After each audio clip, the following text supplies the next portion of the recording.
Hello and welcome to Choices. Okay, this is a little secret I'll let you into that people just don't tend to realize. This is a secret. Every moment is a possibility of a choice. In fact, every moment is a choice, because right now I'm choosing to sit here and make this film with you.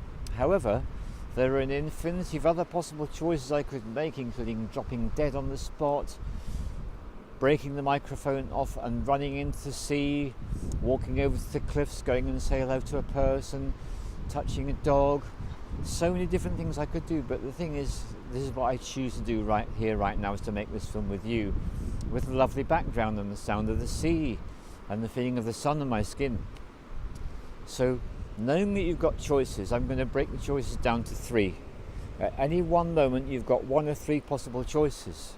The first choice is, I totally accept everything as it is, and that means that I stay doing whatever it is I'm doing because I'm in acceptance.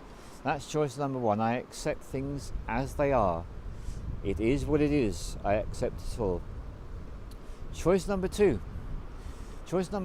I could go into my mind, go into my rational mind. I could have all sorts of thoughts about what's going on. I could think that maybe the stone under my leg is maybe causing a little bit of pain.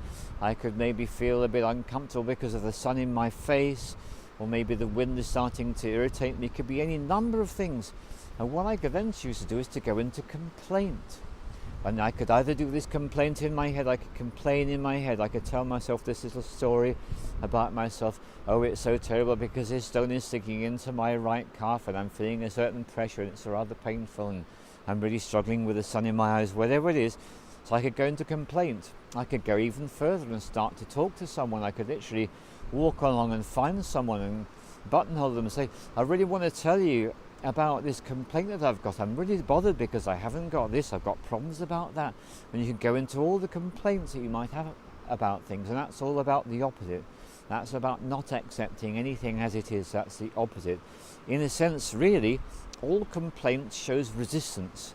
Whenever we're complaining, all we're doing is we're telling ourselves and the people around us, hello, right now I'm in resistance. But I'm in a particular form of resistance whereby what I'm going to do is I'm going to complain about it. That means I can't accept it because I'm complaining about it. I'm in resistance. And I'm also denying myself the third possible choice.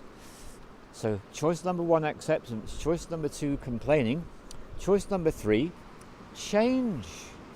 Maybe what I need to do, if this stone is pressing into my calf and causing me an unbearable amount of pain, what maybe I need to do is to change my circumstances.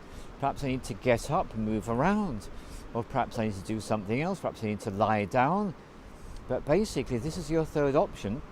So if you're in a situation that's intolerable, you're experiencing abuse, you're experiencing great suffering, you're being stressed and pressurized by people, do you accept everything that's going on?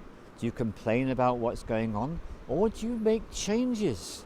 And this is the gift that we have as human beings, is to realize this little secret, which is we always have three possible choices. Now it's interesting if you look at these, because acceptance is obviously a noble art. This is what the Buddhists recommend. Always accept. I remember the film I watched about a Buddhist young woman who was being tortured together with two other young women, and they were tied to a stake, and bodies were smeared with honey, and biting ants were put onto their bodies, and they were being bitten alive. And the three young women, two of them were screaming, a totally obvious natural choice to make, but the third woman, she did something completely extraordinary, because she started screaming and she realized there's nothing I can do about this. There's absolutely nothing I can do about this. So in a sense, if I'm screaming, I'm just in resistance. I'm just complaining, aren't I? If I'm screaming, I'm complaining. So what she chose to do is she chose to do exactly the opposite, and she went into total acceptance of what is. It is what it is. And I could see the serenity coming over her, and she completely transformed her experience. Another example I love to give is Aleister Crowley. He was on a boat in Scotland, and it was evening, and suddenly the midges came down and he started biting everyone, faces and hands. And he thought, stuff this for a lark.